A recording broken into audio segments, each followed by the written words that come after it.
Shalom Bapak Ibu yang terkasih. Salam jumpa, sehat Anda semua? Syukur kepada Allah.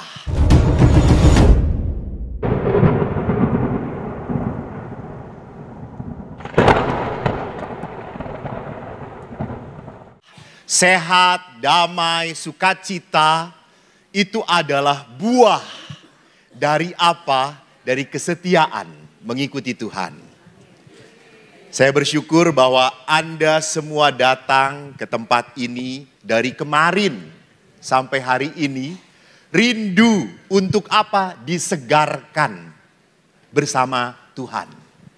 Apalagi temanya? Apa temanya? Tuh kan, ibu-ibu mah yang penting cengenges gak ngerti apa-apa. Bukan yang ini, yang satu lagi. File yang satu lagi. Jadi, kalau tidak salah Romo Bono sudah berbicara, betul? Lalu Romo Luki sudah berbicara. Kita mengerti hidup, Ibu Chun, lewat penderitaan. Romo Boni berbicara mengerti kehidupan lewat keluarga. Romo Luki berbicara tentang anak muda. 2 bulan yang lalu saya di sini dengan anak muda. Kebangunan rohani. Yang saya, begitu prihatin. Waktu ada acara pendoaan, itu hampir 60-70% anak muda menjerit, nangis. Apa masalah utama mereka? Gue tanya, ya Allah. Anda ini dari kemarin rekoleksi tetap bodoh sampai sekarang.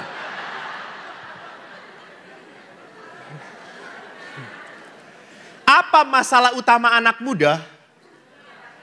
Apa? Benci pada orang tuanya. Benci pada orang tuanya. Mereka merasa di hadapan orang tua selalu salah.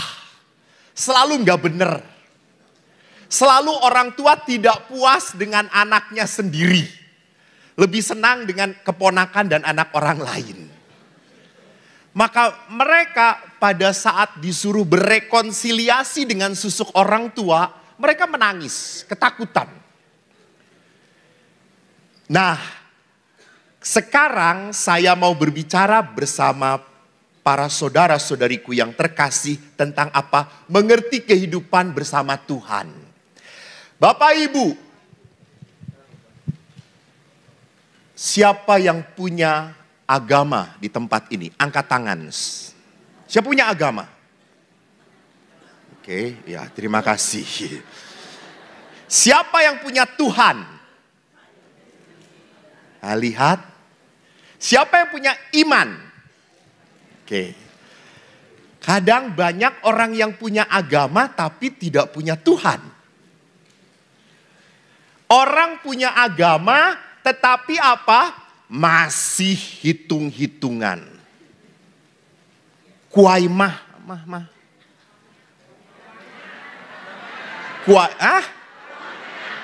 Itulah. Saya senangnya kuah siomay. Kuah moya. Main hitung-hitungan. Ada hari baik, ada hari tidak baik. Ada hari yang diberkati, ada hari yang tidak diberkati. What? Emang Tuhan pre? Emang Tuhan libur? Kagak ada istilahnya Tuhan libur. Jadi benar toh, bagi kita Tuhan itu adalah apa? El Shaddai. Allah Maha Besar. Lebih besar daripada masalah Anda. Lebih besar daripada ketakutan Anda. Siapa yang di sini punya masalah? Angkat kaki. Tinggal tidak ada siapa-siapa di sini. Saya juga punya masalah gitu ya. Kalau Anda punya masalah, Anda punya beban, Anda punya penyakit, Anda punya kekurangan. So, Anda masih manusiawi. Masih manusiawi.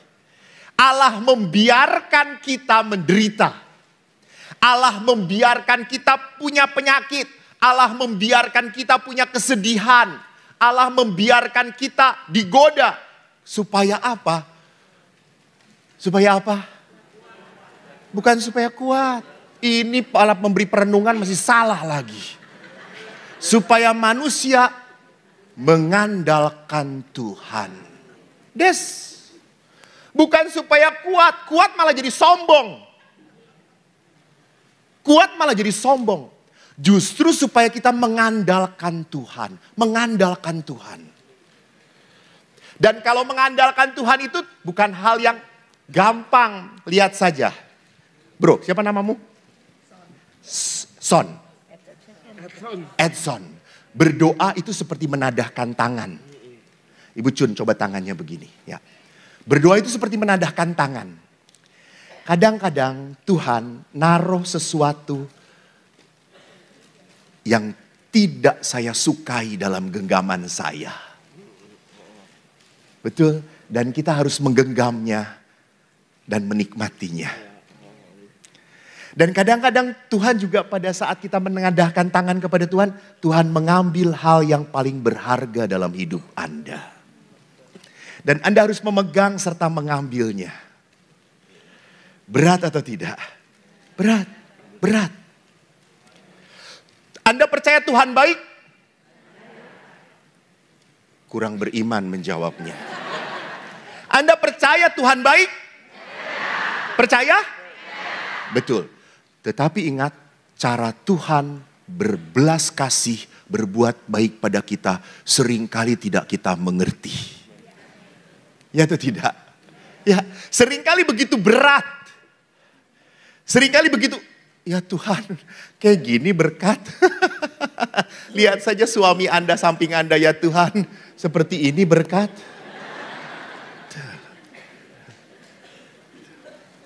Berkat Allah seringkali tidak bisa kita mengerti. Betul. Pada saat kita menjalaninya, kita menangis, kita berontak, kita tidak terima. Kenapa saya yang menderita? Kok bukan dia? Dia kan gak aktif. Dia jarang ke gereja loh Tuhan. Dia kolektenya aja goceng. Tapi lihat apa yang terjadi bersama Tuhan. Tuhan tidak menuntut kita mengerti. Tidak. Tuhan meminta kita apa? Jalani. Jalani. Jalani. Taat. And you will know. You will feel. Anda mentaat, menjalani, dan Anda akan apa? Merasakan. Oh betul, Tuhan menyertai. Oh betul, Tuhan itu ada. Maka mari saudara-saudaraku, kalau kita berbicara tentang Tuhan, kita harus mengerti Tuhan kita seperti apa. Siapa sih Tuhan? Karena kita Katolik, karena kita punya iman Kristiani, kita punya konsep yang sama tentang Tuhan. Who is God? Lihat di dalam kitab suci dikatakan God is love. Ini ditulis oleh penginjil Yohanes dalam surat pertama Yohanes. Tuhan adalah kasih.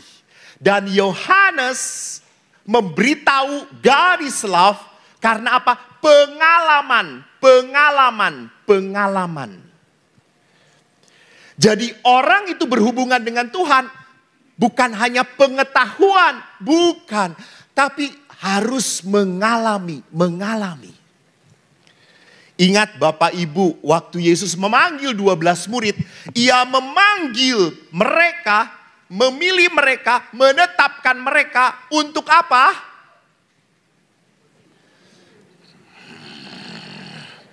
Untuk apa?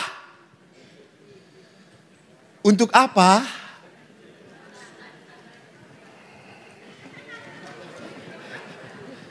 Untuk apa? Untuk apa, Bu? Mengikuti Dia. No. Kitab suci yang saya baca tidak ngomong seperti itu.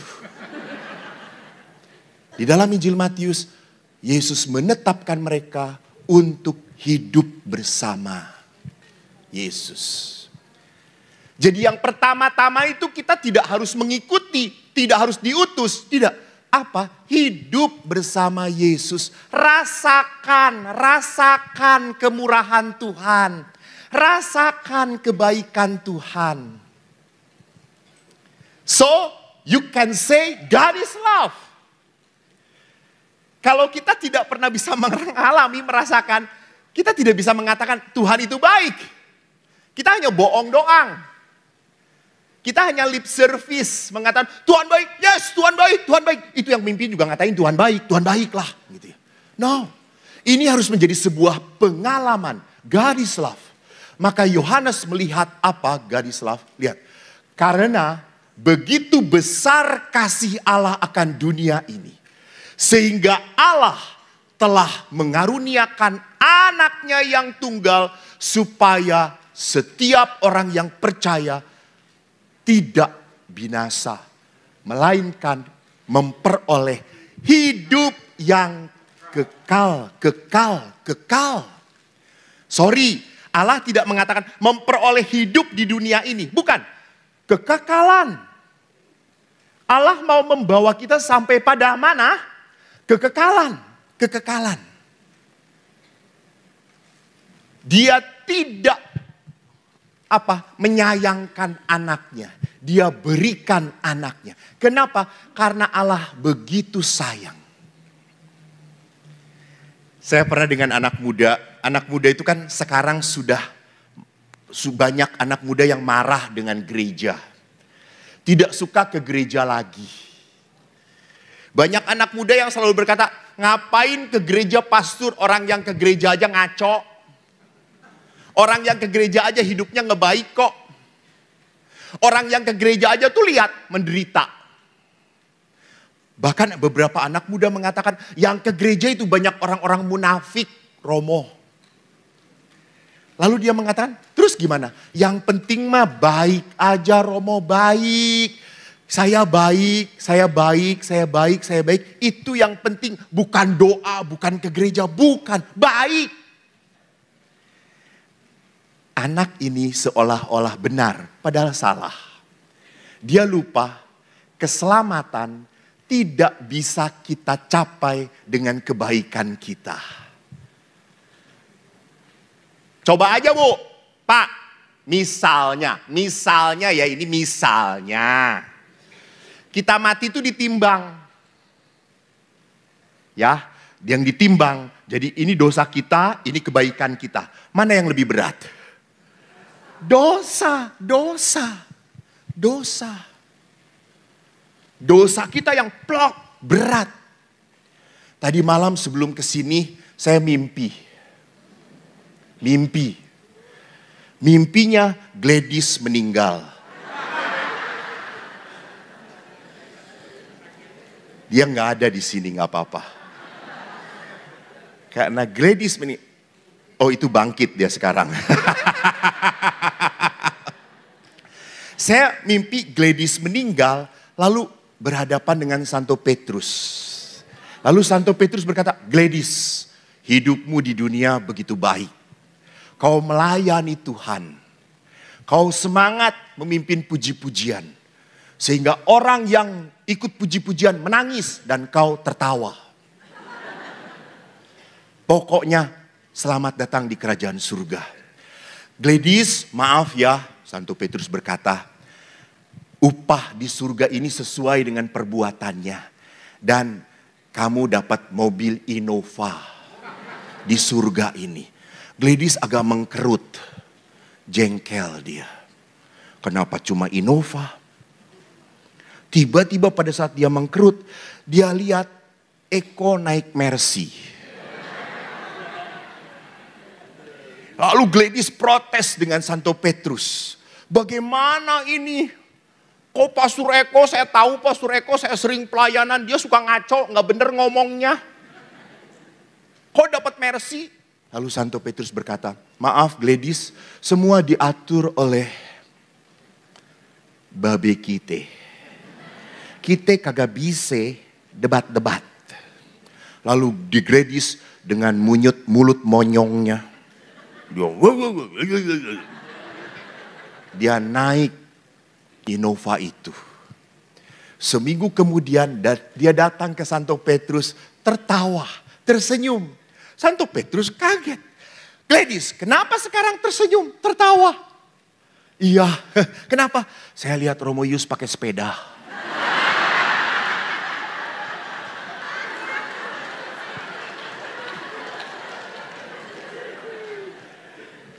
Jadi saudaraku yang terkasih, ini mimpi jangan dilaporin. Gue di blacklist lagi di sini nanti.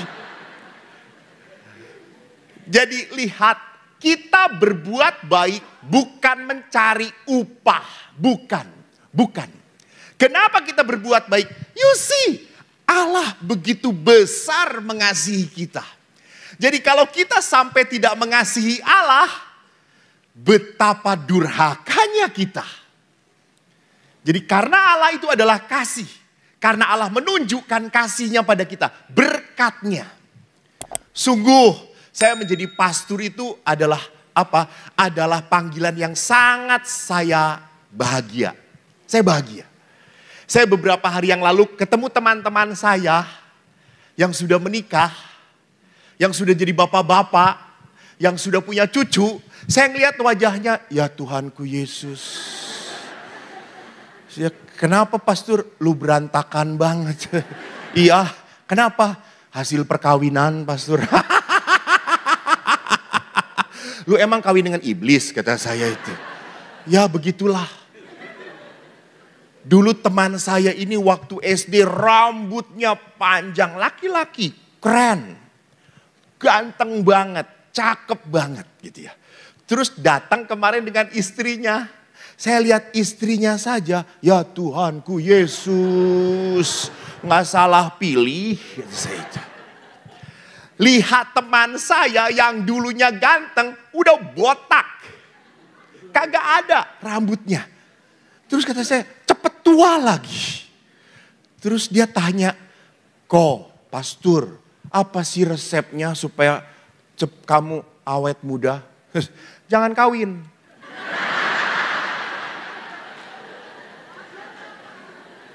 Setiap sentuhan wanita mengurangi usiamu, saudara-saudara.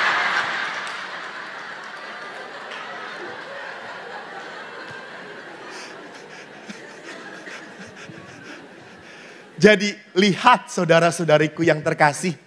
Bahwa apa? Allah itu mencintai kita lewat panggilan kita. Lewat panggilan. Saya dulu berpikir bahwa hidup imamat adalah yang terbaik, yang terhebat. Yang pasti membawa ke surga. Rupanya enggak seperti itu sekarang. Saya justru melihat orang-orang yang bisa bertahan menikah. Sampai maut, sampai mati. Itu keren. Wow. Saya selalu mengatakan, Dan bisa ya. Kalau gua enggak. Pasti saya enggak akan tahan. Enggak. Ada di Medan, Inang dan Opung ke gereja selalu pegangan tangan. Sampai saya tanya, Opung udah 80 tahun, jalan duaan begininya. Opung sayang sekali dengan Inang. Bukan sayang, ini pegangan takut jatuh.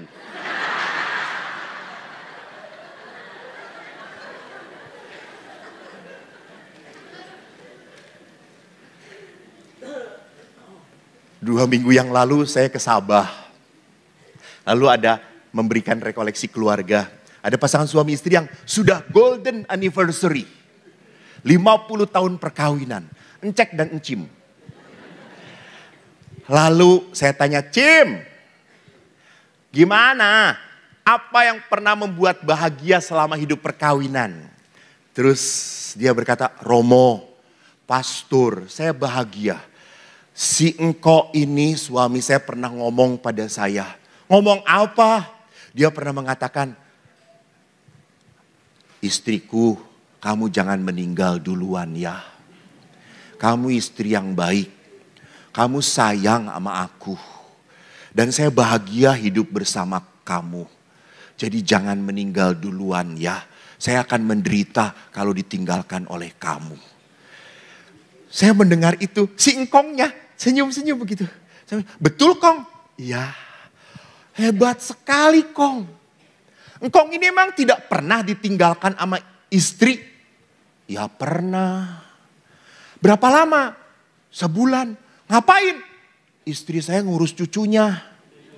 1 bulan ditinggalkan? Iya. Lalu apa perasaan engkong? Bebas. Senang. Lihat. Kalau ditinggalkan istri sejenak itu oke. Tapi pada saat selama-lamanya dia tidak siap. Lihat. Keindahan dari sebuah perkawinan. Para istri itu kalau udah ngajak makan suaminya pasti dibatasi makanannya. Gitu ya. Udah habis aja kakinya, selesai, udah cukup, gitu ditendang-tendangin gitu ya. Sampai suaminya itu kalau makan bersama, saya deket Romo, lalu istrinya, saya juga. Jadi istrinya itu, suaminya, aduh, mau ngambil babi, aduh. Kenapa Pak? Babi nggak enak, babinya enak, kaki yang nggak enak, kata dia itu.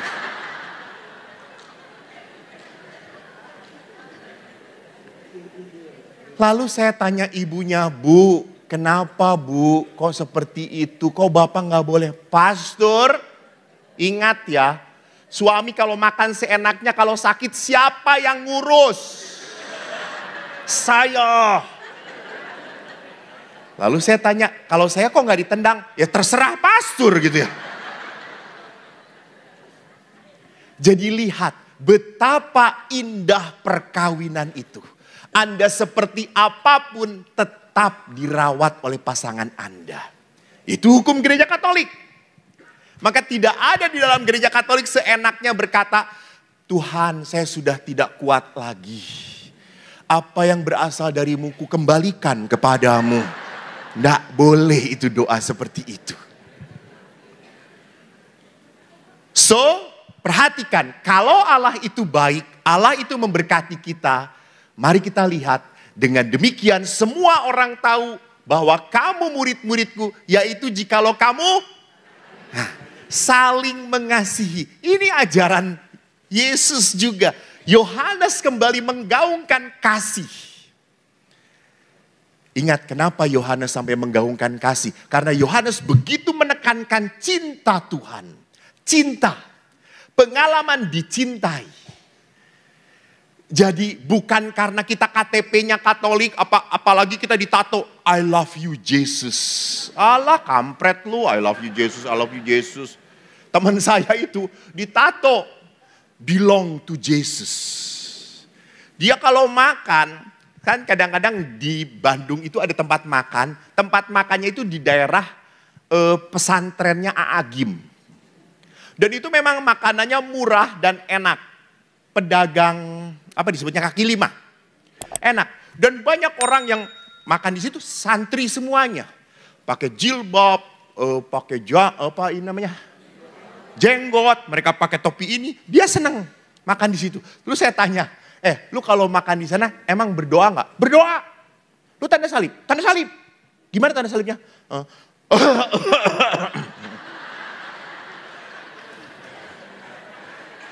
Padahal tatonya belong to Jesus. Jadi Bapak Ibu lihat apa yang diajarkan kitab suci. Cinta pada Allah bukan kata-kata, tetapi tindakan. The action of love. Tindakan cinta. Dan memang namanya cinta itu tidak ada pengorbanan tanpa pengorbanan. Betul. Namanya cinta itu harus berkorban. Berkorban. Namanya cinta itu berarti mikirin orang yang dicintainya. Itu namanya cinta. 4 bulan, 5 bulan, bulan 6 saya diminta ngisi di Dumaring, Kalimantan Timur. Itu ada di bawahnya Berau. Kalau Anda mau ke Berau itu mau ke Derawan, harus lewat Berau. Tapi saya bukan rekreasi, saya turun ke bawah 4 jam itu keuskupannya Tanjung Selor, tapi wilayahnya Kalimantan Timur, Paroki Dumaring di situ. Lalu gerejanya amat sangat jelek, pasturannya apalagi. Pada saat saya buka pasturan, itu semua dindingnya bergerak. Udah reot sekali. Lalu pasturnya ini tidak tega. Saya tinggal di pasturan. Saya dititipkan ke penginapan. Penginapannya sederhana. Hanya lorong, kamar lurus. Ada 10 kamar. Tidak ada ruang makan. Yang adanya pelataran depan. Lalu di situ ada front desk. Seorang perempuan berjilbab tungguin gini. Lalu setelah panitia pergi, saya datang ke front desk. Saya tanya, Mbak, ada makan pagi enggak Mbak? Lalu si Mbak itu berkata, enggak ada makan pagi Pak. Hah? Enggak ada. Adanya breakfast. Oh, breakfast. Jadi makan pagi enggak ada. Breakfast. Oh, breakfast. Oke. Apa Mbak breakfastnya? Besok? Iya. Besok breakfastnya nasi kuning. Nasi kuning? Ya. Terus kalau hari kedua Mbak? Nasi kuning. Hah?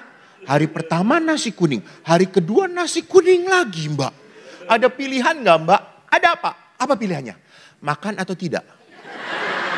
Oh ya udah oke. Terus saya tanya, kalau hari ketiga Mbak, emang Bapak berapa lama nginapnya? 3 malam Mbak. Hari ketiga apa? Ya nasi kuning.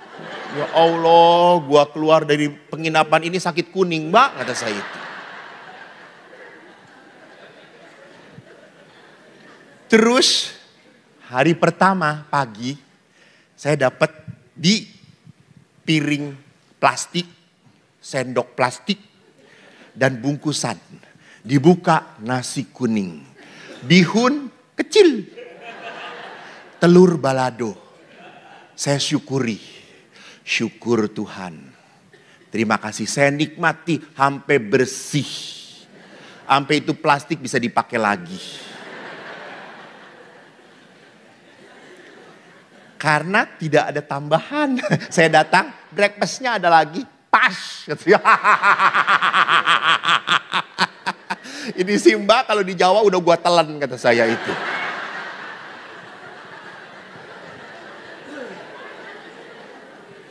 Hari kedua, we have miracle you know.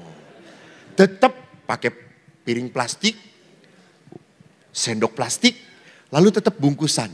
Dibuka nasi kuning, bihun ayam. Wow. Lalu saya coba ayam ini saya tusuk dengan sendoknya dan apa yang terjadi? Hancur. Tok. Aduh. Saya pegang ayamnya. Lebih empuk ayam hidup daripada ayam mati. Tapi Bapak Ibu maaf. Eko adalah pastor yang tidak boleh mengeluh. Saya harus menerima, berdamai. Saya makan nasi kuning, bihun, ayamnya saya masukin, keluarin lagi. Keluarin lagi. Itu ayam balado yang merah jadi putih, saudara-saudara.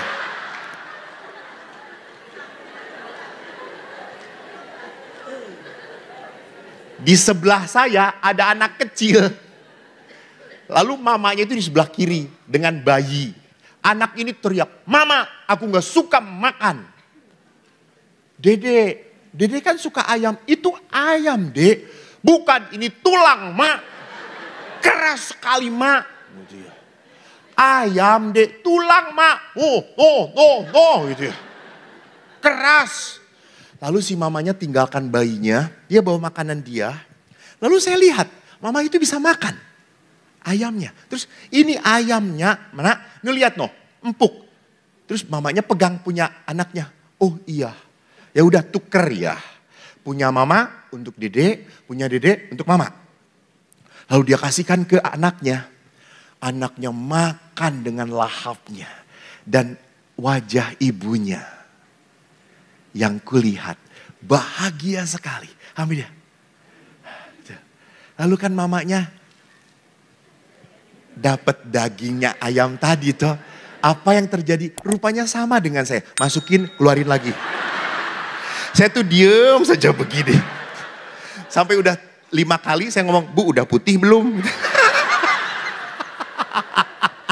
Si ibu itu sampai malu ngeliat ke saya. Terus dia ngomong, keras ya Pak. Iya Bu, ini 7 tahun yang lalu meninggalnya Bu, kata saya. Ini sih bukan ayam, fosil, kata gitu.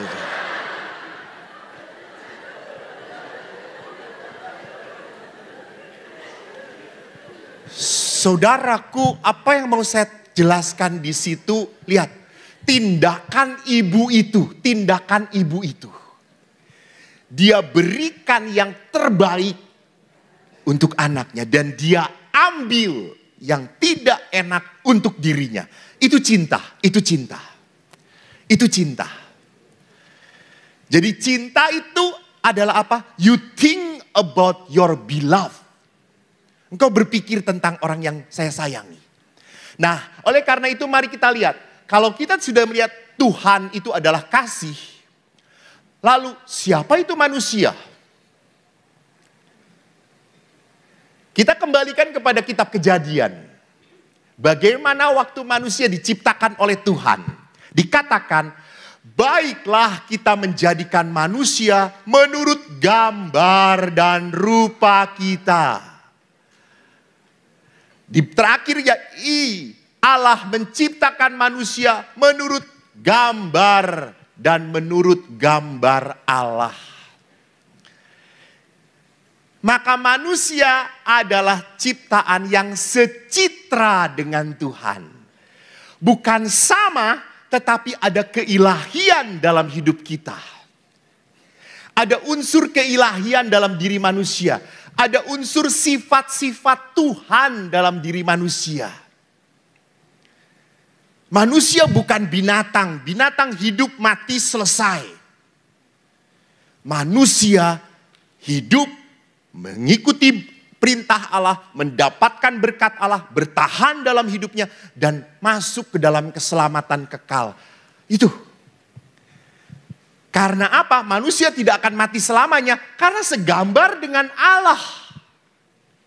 Serupa dengan Allah. Itu yang membuat manusia tidak akan pernah berhenti dalam dunia ini. Nah, kalau segambar dan serupa dengan Allah, apa yang terjadi? Manusia tanpa Allah, manusia kehilangan arah. Manusia tidak tahu lagi mau apa, untuk apa. Manusia kalau sudah kehilangan Allah, maka manusia tidak bisa mengalami cinta yang sesungguhnya. Maaf, Bapak Ibu. 2 hari yang lalu saya baru seminar dengan lansia. 300 orang. Dan dalam lansia itu saya tanya kepada mereka dari 300. Oma, opa, siapa yang mengalami kekecewaan dengan orang anak-anaknya? Hampir 90% angkat tangan. Siapa yang kecewa dengan pasangannya? 100% angkat tangan. Istrinya dulu ngangkat, lalu suaminya juga yang angkat. Jadi kalau manusia mengandalkan manusia, maaf, suatu saat manusia itu akan mengecewakan. Betul. Siapapun dia. Bahkan orang yang Anda sayangi pun bisa mengecewakan Anda. Bisa banget, bisa banget. Karena apa? Anda sudah mencintai, menyayangi, melayani. Dia tenang-tenang aja. Nggak berubah jadi baik. Makin nyebelin. Nggak ngerasa bahwa gua tuh ngebelain elu. Dasar kampret.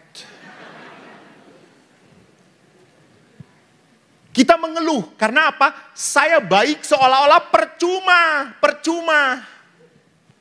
Dia nggak pernah baik pada saya. Saya memikirkan dia nggak pernah mikirin saya. Capek, pastor, capek. Jengkel, sedih. Itu. Maka Bapak Ibu ingat, kalau kita tidak punya Tuhan, sorry, sampai kapanpun saya hanya mendarat pada apa? Kesakitan, kekecewaan, kemarahan, ketidakpuasan. Berontak, marah pada Tuhan. Marah, kok nasib saya seperti ini? Kok nasib saya harus semenderita ini? Jadi Allah adalah unsur cinta yang tak pernah hilang. Maka bagaimana kita belajar untuk apa tadi? Dikata menikmati cinta Tuhan. Jadi kalau Allah cinta, manusia butuh cinta Tuhan. Saya itu butuh apa? Butuh untuk menikmati. Suatu saat Eko ini sakit, tipes dan demam berdarah. Anda tahu waktu itu saya baru pastur berapa? 5 tahun, masih muda. Masuk rumah sakit Boromius. Dan saat itulah bajuku dilepaskan oleh wanita. Dan baru saat itu aku dimandikan oleh wanita. Hanya ibu saya yang pernah menyentuh saya.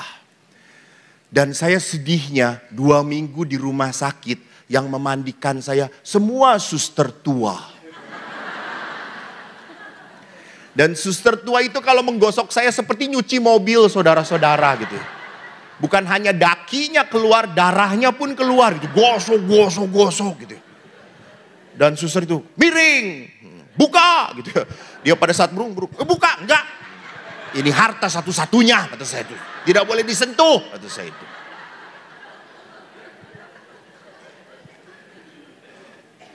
Saya waktu sakit, hari-hari pertama, kedua menderita. Saya berontak, Tuhan kenapa saya sakit? Saya senang olahraga, saya senang pelayanan. Kenapa kau berikan aku, kau biarkan aku, kau izinkan aku sakit? Berontak, dan makin berontak, panas makin tinggi. Dan dokter makin banyak datang ke saya. Harus turun. Ya dokter, saya matinya bukan karena panas, karena dibentakin dokter kata saya itu. Dan umat Bandung itu baik datang kepada saya. Baik kunjungan, tanya. Kenapa Romo? Lalu saya jelaskan. Datang lagi yang baru. Kenapa Romo? Saya jelaskan lagi. Lama-lama Romonya capek tuh ya. Saya panggil adik saya, tolong diketik. Lalu dia ketikkan, lalu ibu-ibu datang. Kenapa Romo? Ah ini baca.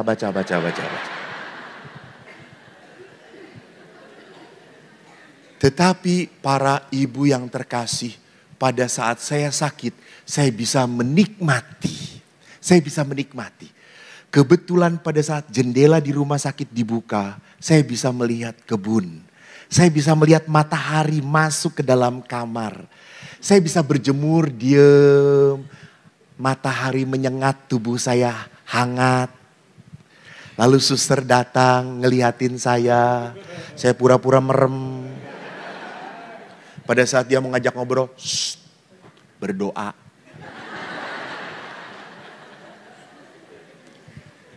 Lalu umat datang bawa cukyok. Sorry umat Bandung. Beda dengan Jakarta. Ayam kodok. Babi. Semuanya saya terima. Dan saya tidak bisa makan. Lalu teman-teman saya di biara datang, kok banyak makanannya. Ambil. Kamu tumben gak suka? Bukan gak suka, gak bisa. Kata saya itu. Terus kamu makan apa? Bubur. Lihat. Jadi Bapak Ibu ingat. Di saat Anda mau makan, bisa makan dan ada yang dimakan. Itu berkat. Nikmatilah. Ini di sini 90% sudah di atas 50. Anda tidak perlu cepat-cepat. Enggak. Nikmatilah. Jangan repot setiap lihat cermin. Aduh jadi jelek. Aduh semua turun. Enggak apa-apa. Semua harus mengikuti daya tarik bumi.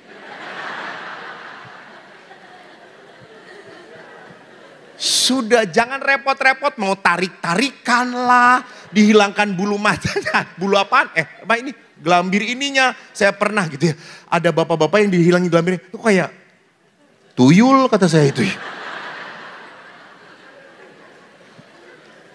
Sudah terimalah, berdamailah, makan, nikmatilah. Gitu ya. Jadi di situ saya belajar menerima cinta Tuhan. Ingat, di usia 50 ke atas, kita harus belajar apa? Semakin menikmati berkat Tuhan. Lewat hal-hal kecil. Nggak perlu, saya nikmatnya kalau ketemu artis Korea. Iya, ibu mau ketemu, artisnya kagak mau ketemu ibu gitu ya.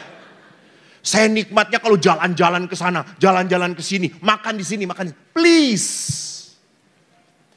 Kalau udah tua belajar tahu batas, tahu berkata cukup. Justru dengan cukup, dengan tahu batas, kita makin bisa menikmati. Kita bukan anak remaja lagi yang bisa menikmati semuanya. Ini untuk aku. Kamu kata, no. Itulah sebabnya kenapa Tuhan memberikan orang tua susah jalan. Iya, karena kalau orang tua gak susah jalan, kurang ajar nanti dia. Sudah tua tidak tahu diri gitu ya. Jadi memang Tuhan memberikan keterbatasan dalam hidup kita supaya kita semakin bijaksana. Mengatur hidup. Belajar menikmati dengan yang bisa kita nikmati. Nikmatilah. Nah, itulah cara merasakan cintanya Tuhan sebagai manusia. Maka sekarang mari kita lihat Yohanes, saya hari ini banyak berbicara tentang Yohanes. Yohanes mengatakan manusia bisa menetap dalam cinta Tuhan kalau kembali kepada firman Yesus.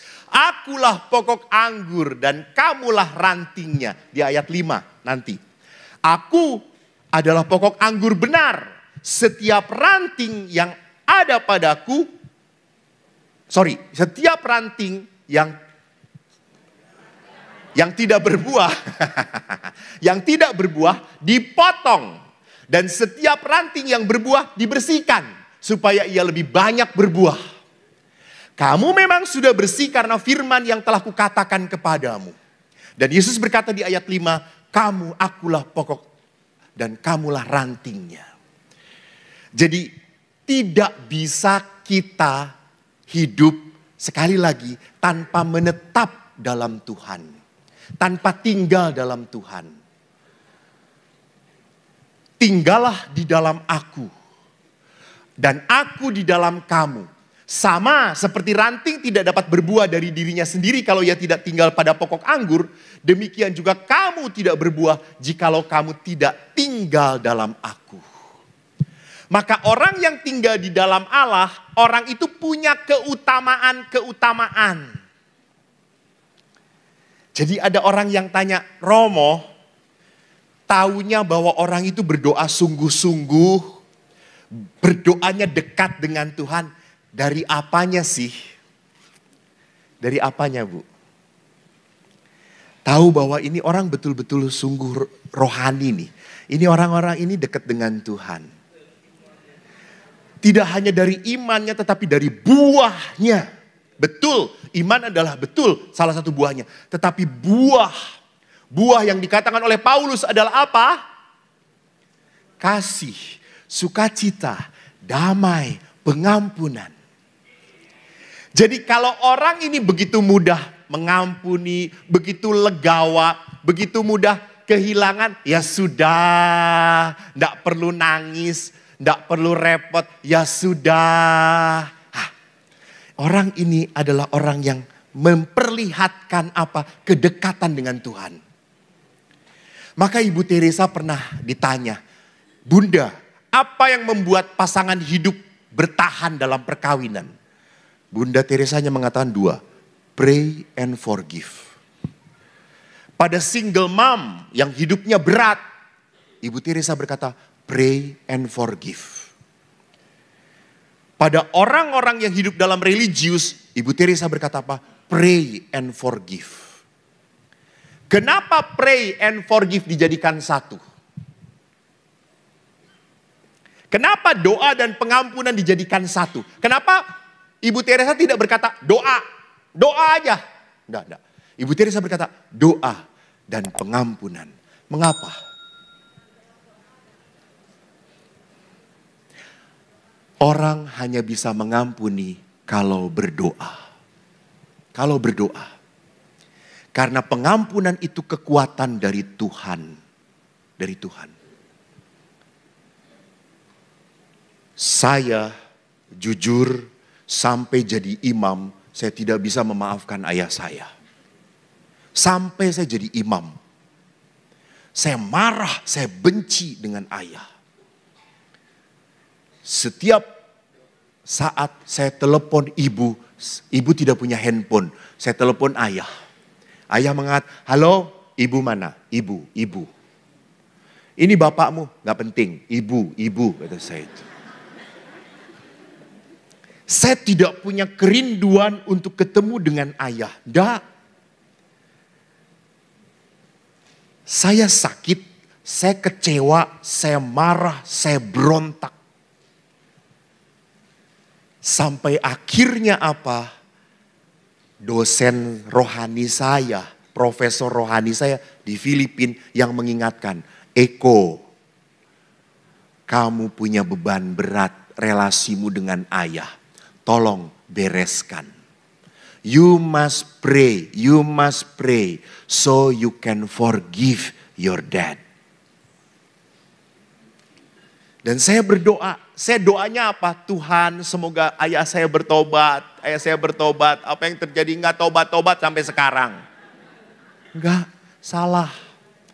Saya berdoa Tuhan, rendahkan hatiku.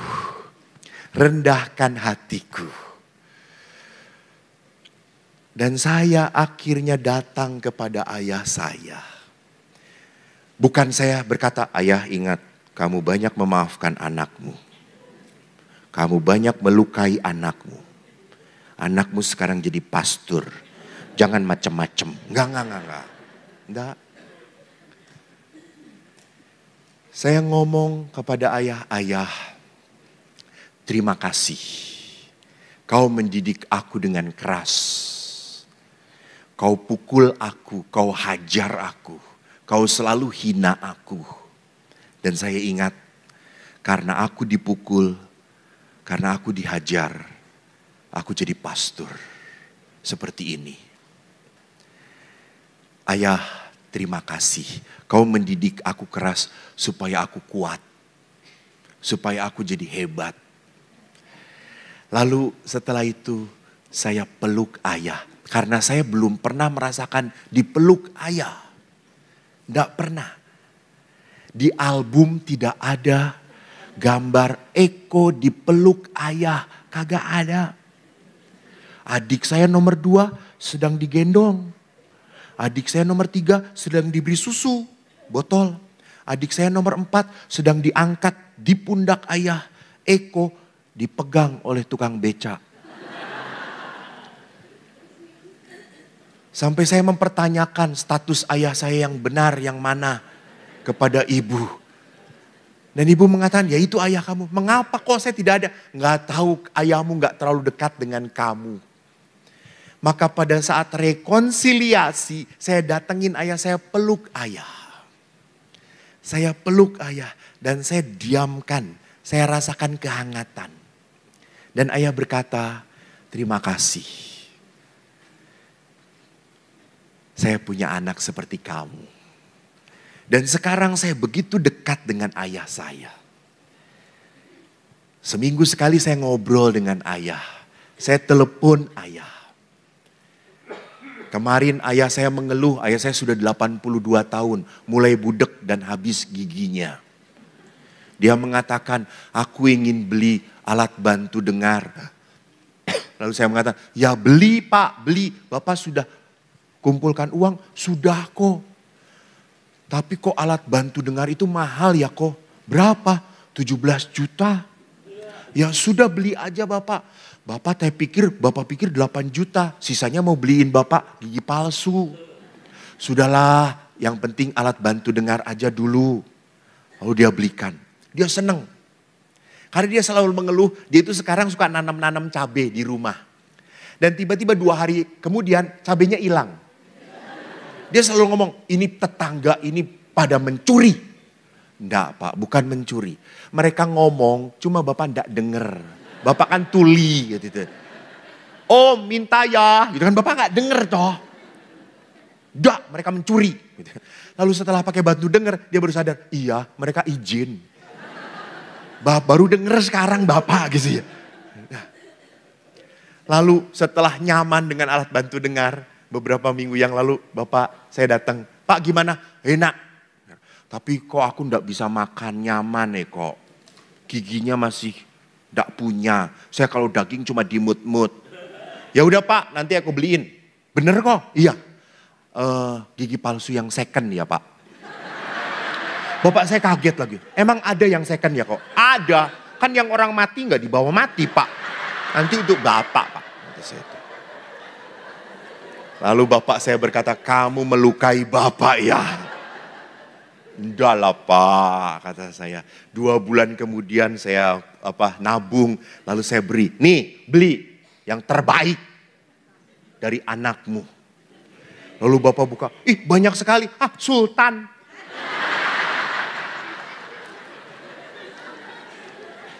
Bapak Ibu ingat, luka saya dilukai oleh ayah bisa dilupakan? Tetapi saya bisa mencintai lagi. That is forgiveness.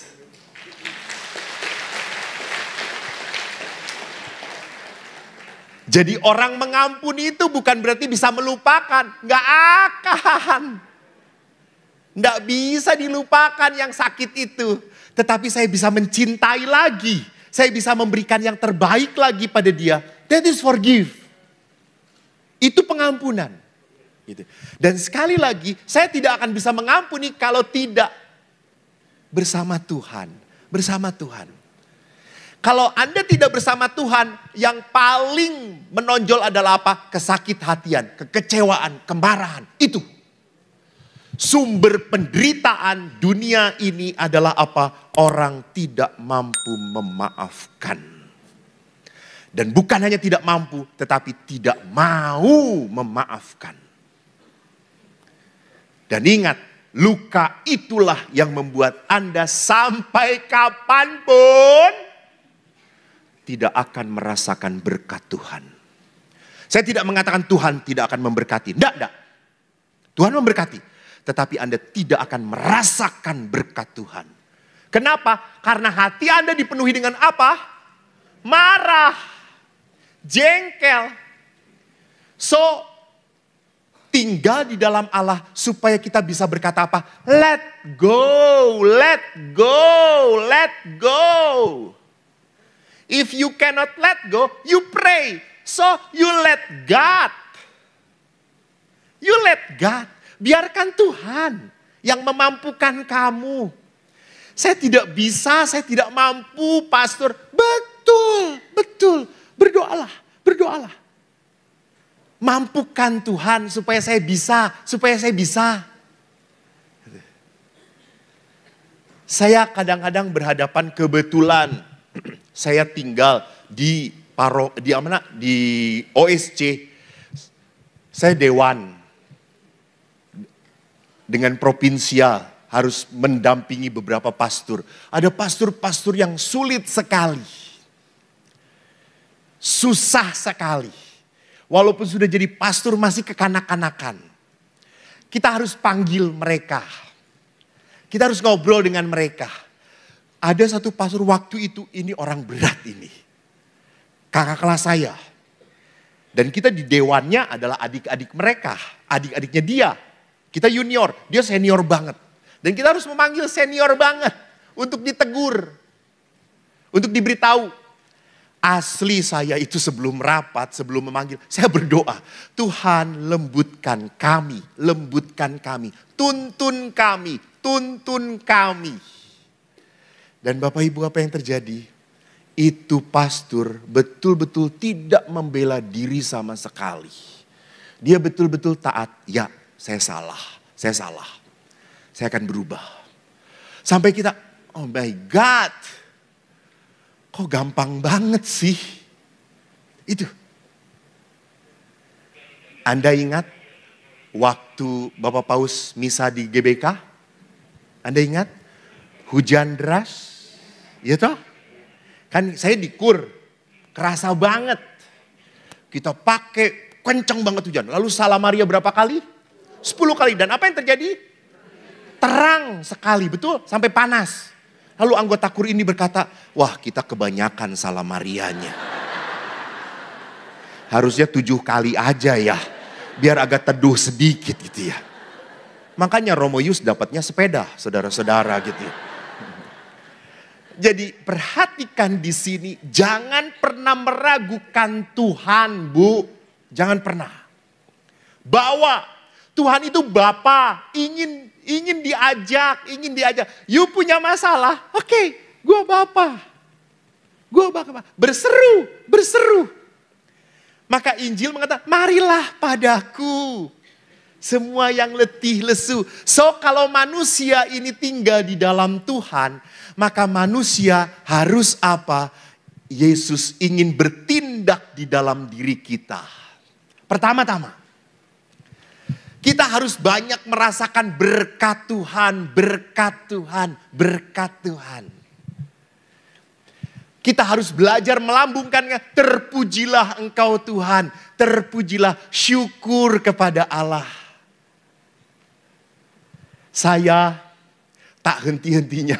Tadi Romo Yus juga ketemu dengan saya sebelumnya. Pastor Eko ini bicara terus kemana-mana.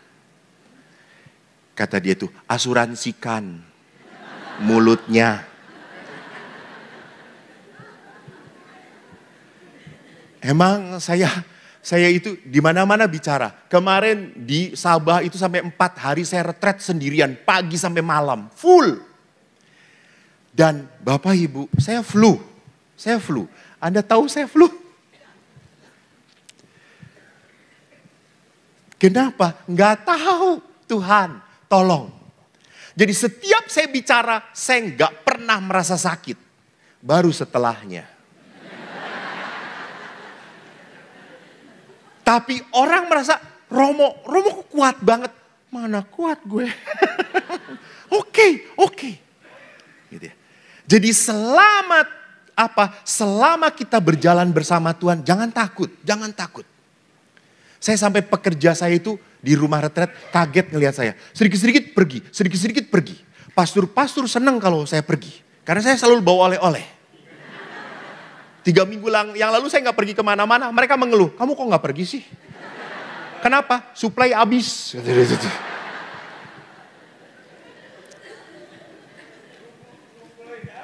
Lalu kalau saya pergi, karyawan saya berkata, Romo ini kok gak capek sih? Capek kata saya itu. Saya inginnya jadi pastor yang tenang, duduk nyaman. Itu toh gak repot, gak harus nyiapin ini itu. Ini maunya. Tetapi kalau Tuhan maunya lain, you follow God. Don't God follow you. Ada saatnya saudara-saudara, ingat. Ada saatnya. Di saat Anda sedang diberkati Tuhan, nikmatilah. Jangan tidur melulu. Nanti juga tidur selama-lamanya. Benar, sedikit-sedikit tidur. Di gereja baru tanda salib. Saya kalau ngelihat orang di gereja kayak gitu, suka berdoa, Tuhan semoga gak bangkit-bangkit gitu ya.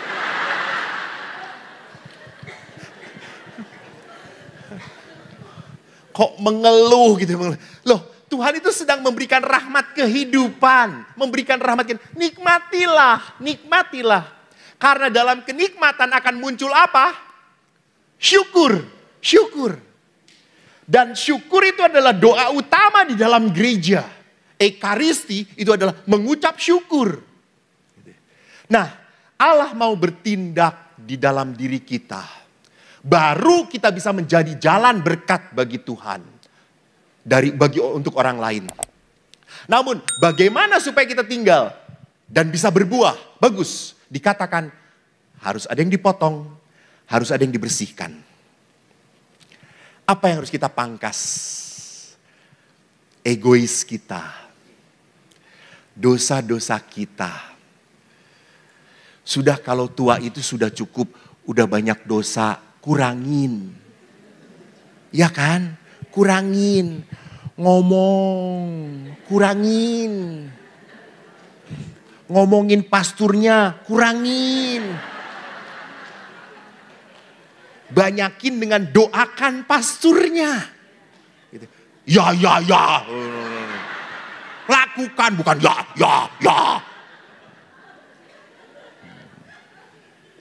Jadi kita harus sadar bahwa Tuhan menciptakan mulut kita untuk memuji, untuk memuliakan, untuk memberikan berkat pada orang lain. Maka potong hal-hal yang membuat kita apa? Semakin terpenjara oleh setan, oleh kelemahan kita. Jangan ngomong, Romo dari kecil memang saya dilahirkannya seperti ini. Halo, kalau lahir kampret, jangan mati kampret juga. Kalau lahirnya gak bener, ya matinya menjadi manusia mulia. Allah tidak mau punya pengikut yang biasa-biasa saja, enggak. Maka kita harus belajar memotong hal-hal yang tidak membuat kita makin dekat dengan Tuhan. Sudah kurangin nonton drama Korea, kurangin. Ada film yang lebih bagus dari drama Korea. Tonton, itu film sedang saya tonton. Bagus banget. Pemainnya sampai dipanggil oleh Bapak Paus Fransiskus. Judulnya The Chosen. Tentang Yesus Kristus. Di Netflix sudah muncul. Di www movie juga ada The Chosen. Itu film Yesus Kristus keren banget. Banyak film Yesus, tapi film Yesus ini sorry. Saya baru nonton 4 episode, maaf. Gue nangis. Terharu. Touching banget Yesusnya tuh. Jadi tidak membesarkan kemarahan, kejengkelan dan kasihnya banyak banget dirasakan di situ gitu ya. Jadi apa yang itu cari potong. Kebiasaan ngomongin, lebih baik apa? Doa. Saya kemarin itu kan OSC sedang pesta. Lalu ada ibu-ibu merangkai bunga.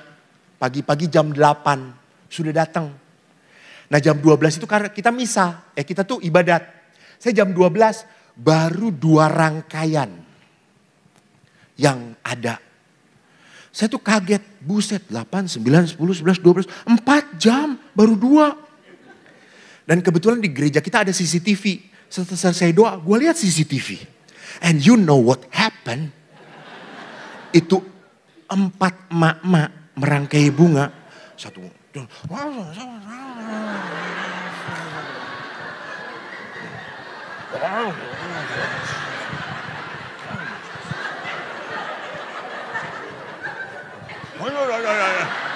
Jadi itu bunga tuh satu ada. Naikin lagi, tancapin lagi. Ya Allah, ada kita tuh.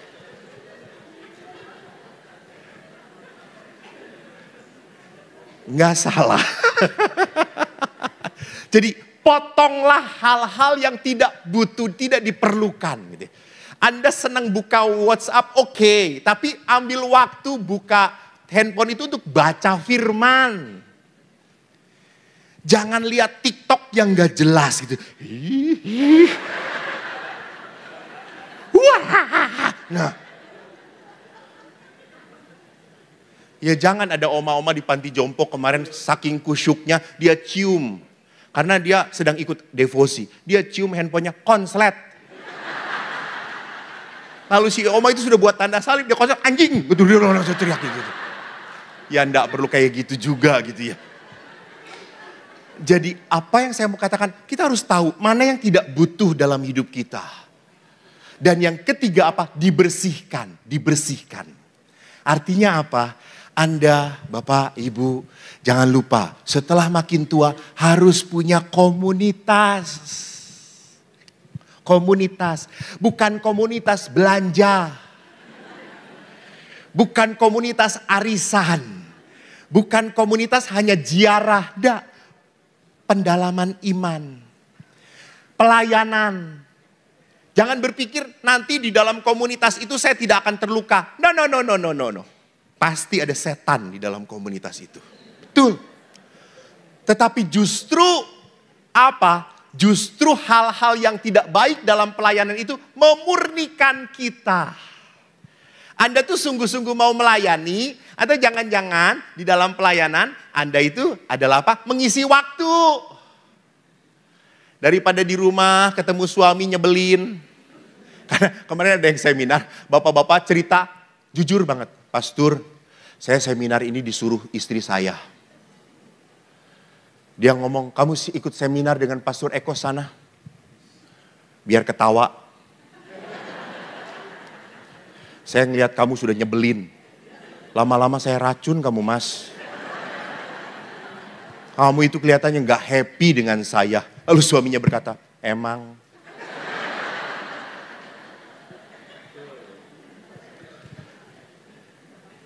Jadi dia datang, dia memang rupanya seorang bapak yang masuk masa pensiun tidak siap. Dia marah, dia jengkel. Karena apa? Sudah membayangkan, pasti kalau sudah pensiun dia hanya diam seperti monyet. Gak punya pekerjaan, dia menolak, dia marah dengan dirinya. Tapi karena dia marah dengan dirinya, yang ada istrinya, sampaikan kepada istrinya. Dia jadi apa yang terjadi di situ? Kita harus belajar apa? Membersihkan. Maka penderitaan, kesakitan, kekecewaan di dalam hidup bersama itu adalah apa? Membersihkan motivasi kita, membersihkan kesungguhan kita. Saya tinggal dengan pastor 10 pastor, suster juga sama atau tinggal dengan komunitas. Suster ya, suster komunitas apa suster? Hah? Fransiskan. Berapa suster? 19. Jadi suster tinggal dengan 19 malaikat atau malaikat pencabut nyawa? Malaikat. Wah.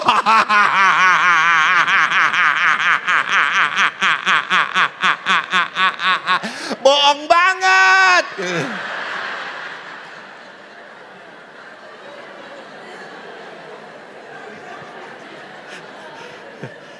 Suster tahun keberapa? Tahun ketiga. Oh, baru 3 tahun. 35 tahun nih, penuh penderitaan. 3 tahun kan masih honeymoon, you know. Ya, dalam perkawinan semuanya iklan. Ayo buka. Itu malaikat. That's good, suster. Indah itu. Jadi betul, kami pun nggak berani itu, makanya tua banget yang itu mah. Ini mah kelihatan seumur Abraham, suster yang ini mah.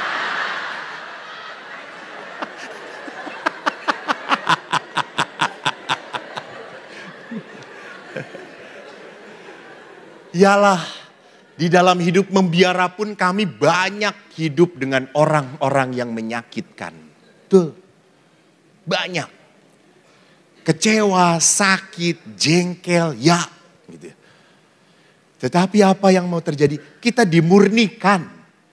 Jadi justru kelemahan sesama adalah cara Tuhan membersihkan kita. Cara Tuhan membersihkan kita. Jadi kalau Anda tinggal dengan orang yang menjengkelkan, bersyukurlah kepada Tuhan. Terima kasih, kamu menjengkelkan yang sering-sering ya, itu tuh, yang sering-sering. Saya karena sejak kecil dididik oleh ibu kemana-mana, ibu itu kalau pergi kemana-mana bawa oleh-oleh. Saya tuh kalau kemana-mana bawa oleh-oleh. Dan teman 9 pastor saya kalau pergi kemana-mana, nggak ada oleh-oleh, nggak ada. Tapi saya tetap bawa. Dan mereka senang menikmati. Senang menikmati. apa yang saya bawa. Kok, terima kasih, enak kok. Oke, thank you. Saya pikir dia juga pergi. Bahwa enggak.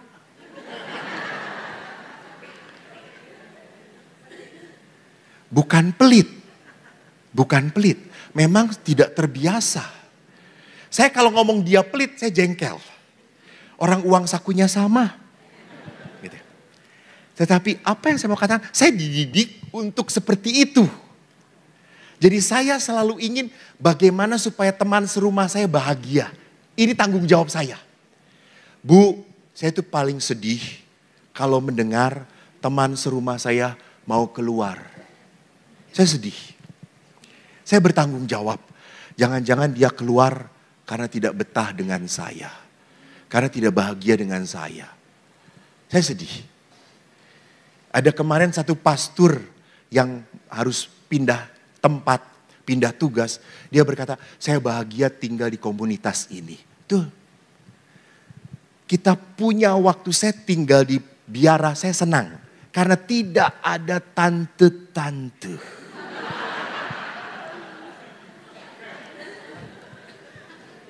Tidak ada ibu-ibu WK yang tiba-tiba, Romo, ada Mbak Moy.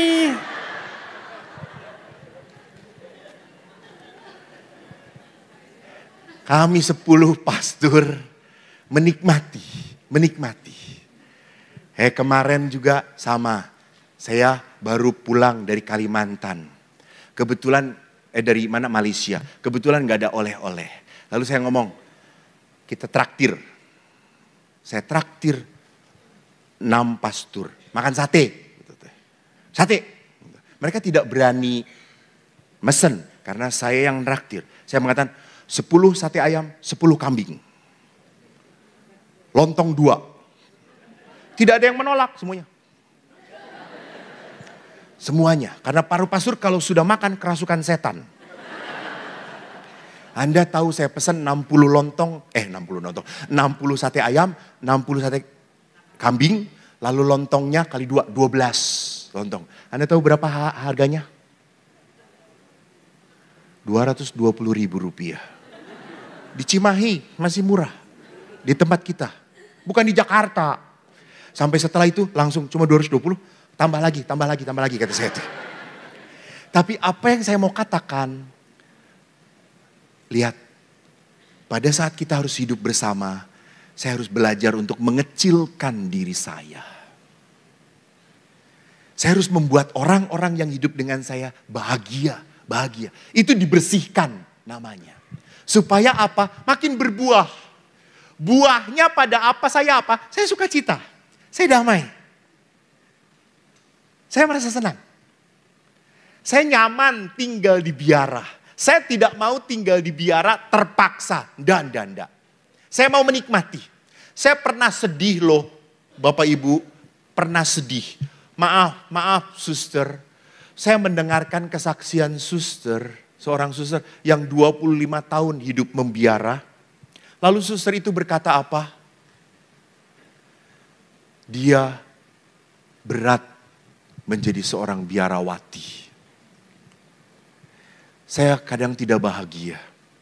Lalu setelah itu, saya dekatin dia.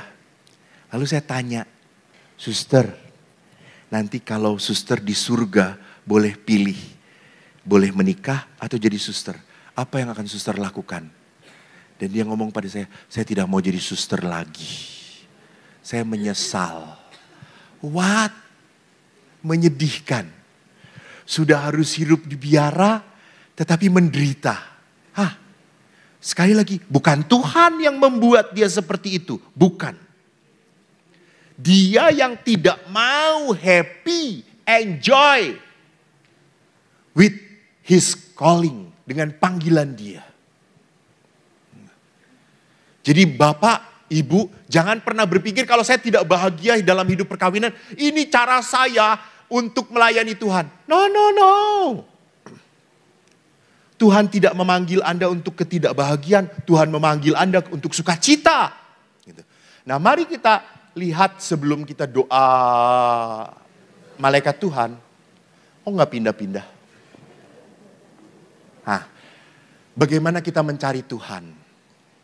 Bagaimana kita orang yang sadar dengan Tuhan atau tidak? Lihat di sini. Ini diri saya. Ini hobi saya, ini pekerjaan saya, ini keluarga saya, ini teman-teman saya. Semua aktivitas saya. Ada orang-orang tertentu yang sibuk dengan aktivitasnya dan Tuhan ada di mana? Tuhan ada di luar diri dia. Next. Kok nggak jalan? Tuhan di luar. Tidak diperhitungkan. Tidak masuk ke dalam pemikiran. Atau bisa juga next. Nggak jalan ya di sini. Next. Tuhan pun next adalah menjadi kegiatan. Jadi di samping saya punya pekerjaan, punya hobi, punya teman-teman, saya juga punya ibadat, sebuah kewajiban. Ingat, ibadat, kewajiban bukan menjadi kegiatan. Harusnya Allah itu ada di pusat hidup kita. Nah, kalau Yesus mengatakan akulah pokok anggur dan kamu rantingnya, Yesus itu ingin punya intimacy dengan kita, kehangatan dengan kita. Maka gereja mengapa sih jam 6, jam 12, jam 6 ada Angelus? Itu mengingatkan manusia untuk balik lagi pada Tuhan. Balik lagi pada Tuhan. Lu udah sibuk, lu udah banyak masalah, lu udah banyak capek, lu balik sama Tuhan.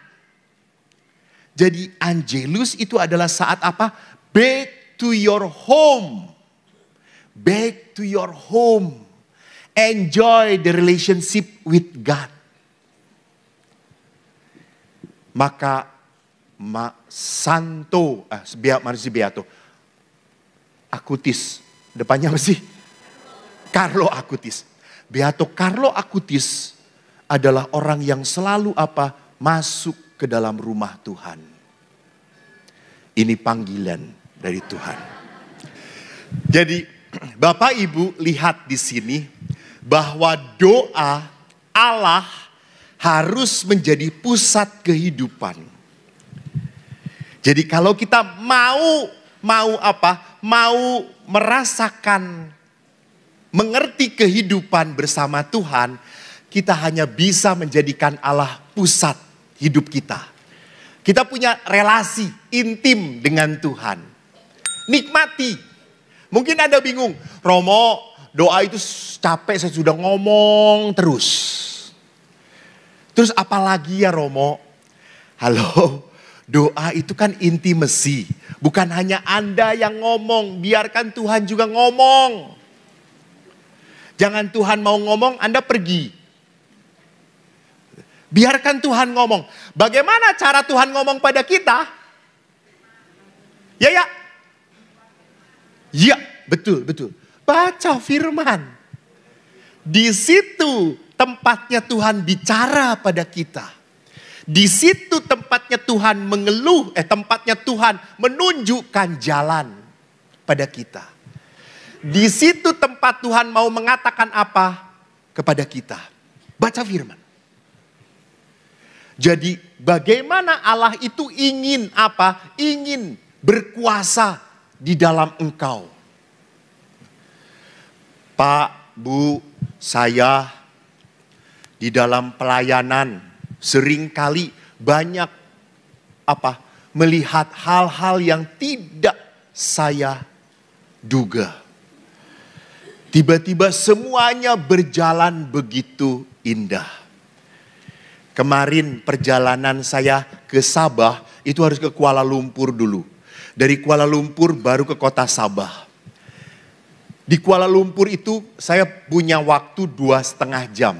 Anda tahu Kuala Lumpur bandaranya besar sekali. Dan jalan dari internasional ke nasional ke bandara lokal itu jauh. Di Jakarta di delay 1,5 jam. air Asia.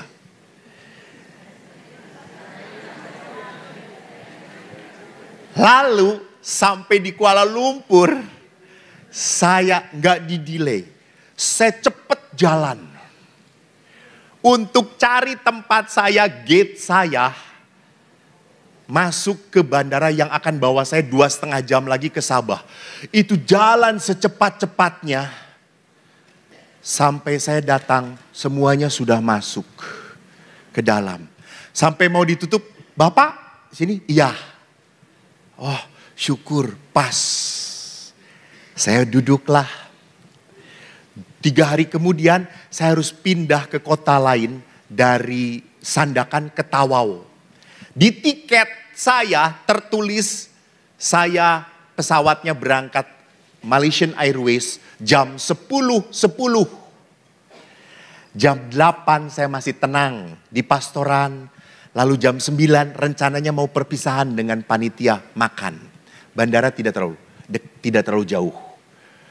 Jam 9 saya ditelepon oleh petugas dari bandara yang kebetulan Katolik. Pastor berangkat. Loh, jam 10.30, jam 10.20? Enggak, 9.20. Hah? Bukan beda waktu. Ya Allah, orang gue yang punya masalah, ibu yang tenang-tenang.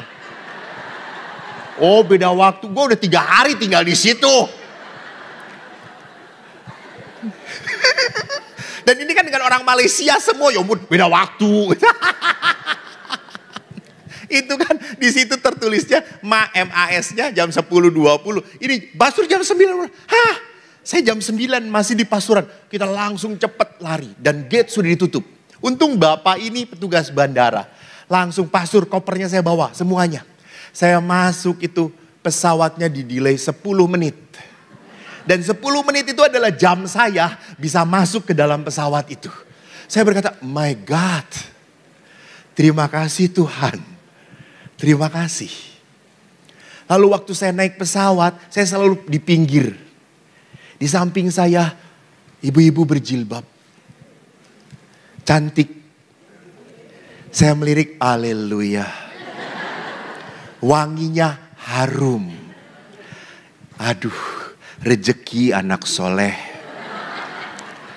Si ibu itu langsung keluarkan tasbih. Dia diem. Saya nggak mau kalah. Rosario ku keluarkan.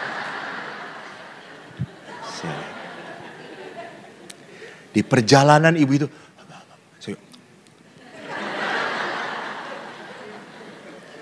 tiba-tiba saudara-saudara turbulensi.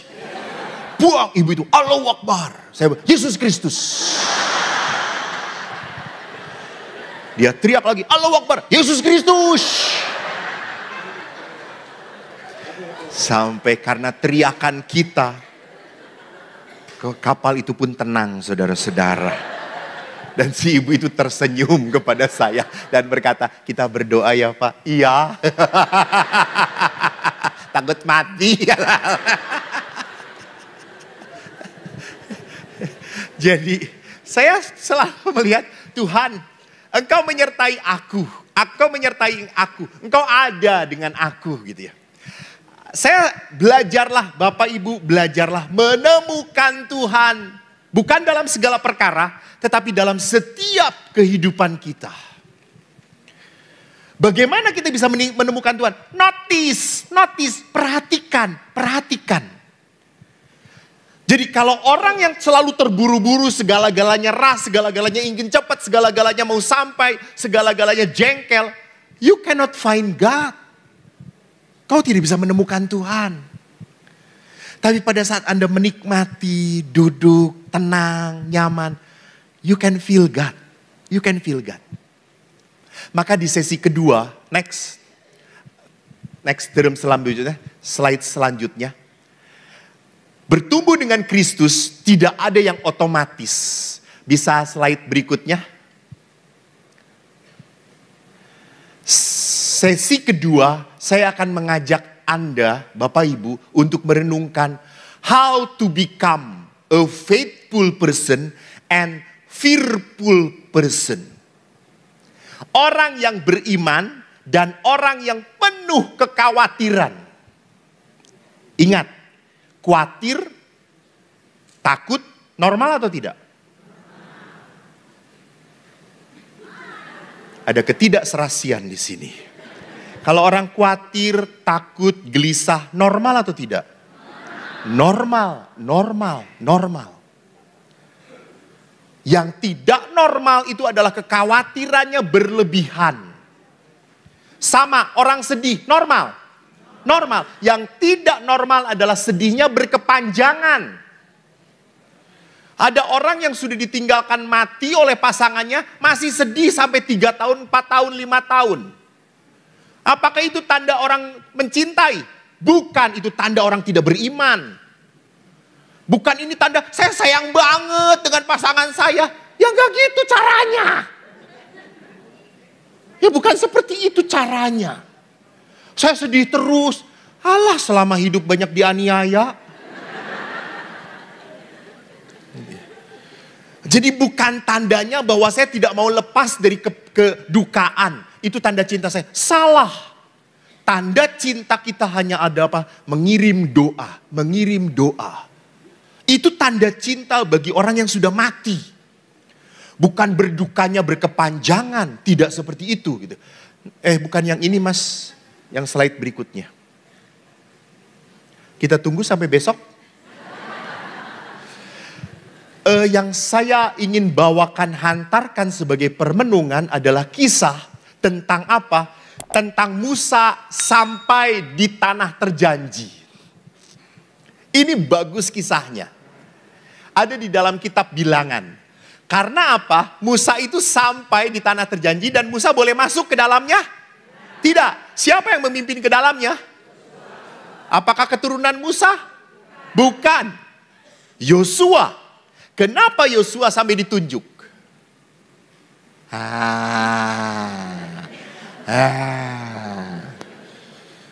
Syukur saya baca duluan. Dalam kitab Bilangan, saya masih punya 3 menit. Saya bisa selesaikan baca ini. Supaya nanti sesi berikutnya saya jelaskan. Oke? Ya. Tuhan berfirman kepada Musa, suruhlah beberapa orang mengintai tanah Kanaan. Jadi tanah ini diintai. Yang akan kuberikan kepada orang Israel. Dari setiap suku nenek moyang mereka, haruslah kau suruh seorang. Semuanya pemimpin di antara mereka. Jadi ada berapa orang yang diutus? Bagus, Anda bagus. Lalu Musa menyuruh mereka dari padang gurun Paran sesuai dengan titah Tuhan. Semua orang adalah kepala di antara orang Israel. Ini nama-nama mereka. Next, suku Ruben, Syamua bin Syakur. Next, dari suku Simeon, Safat bin Hori. Suku Yehuda, Kaleb bin Yefune. Ini salah satu tokoh yang hebat juga. Dari suku Isakar, Yigal bin Yusuf. Dari suku Efraim, Hosea bin Nun. Ini yang nanti disebut sebagai Yosua itu. Dari suku Benyamin, Palti bin Rafu. Dari suku Zebulon, Gadiel bin Sodi. Dari suku Yusuf, ya ini suku Manasye, Gadi bin Susi. Dari suku Dan, Amiel bin Gemali. Dari suku Asher, Setur bin Mikael. Dari suku Naftali, Nahmi bin Wofsi. Dari suku Gad, Guel bin Maki. Itulah nama orang-orang yang disuruh Musa untuk mengintai negeri itu. Dan Musa menamai Hosea bin Nun Yosua. Next. Maka Musa menyuruh mereka untuk mengintai tanah Kanaan. Katanya kepada 12 orang itu, pergi ke tanah Negeb, naik ke pegunungan. Amatilah bagaimana keadaan negeri itu. Apakah bangsa yang mendiaminya kuat atau lemah? Apakah mereka sedikit atau banyak? Dan bagaimana negeri yang didiaminya? Apakah baik atau buruk? Bagaimana kota-kota yang didiaminya? Apakah mereka diam di tempat-tempat terbuka atau di tempat-tempat yang berkubu? Dan bagaimana tanah itu? Apakah gemuk atau kurus? Apakah ada di sana pohon-pohonan atau tidak? Tabahkanlah hatimu dan bawalah sedikit dari hasil negeri itu.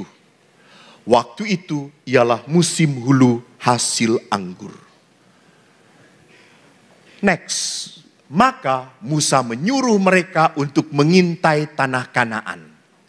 Katanya kepada mereka, pergilah dari sini ke tanah Negeb.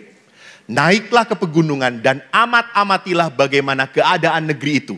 Apakah bangsa yang mendiaminya kuat atau lemah? Apakah mereka sedikit atau banyak? Bapak Ibu, ingat, setelah 40 tahun Musa memimpin, Musa menyuruh 12 orang mengintai tanah yang dijanjikan Tuhan. Mereka pergi mengintai. Dan apa yang terjadi? Kita teruskan setelah makan. Berdoa makan, saya persilahkan oleh orang yang paling lapar di tempat ini. Jangan terlalu jujur dong Romo. Tahu banget dah. Aku dari pagi udah gak makan loh Mo. Ya kelihatan mengecil. Kelingking. Giginya. Jelas-jelas sama Romo tadi kita makan buras sono. Terima kasih Romo Eko. Sama-sama. Jangan pulang ya Romo.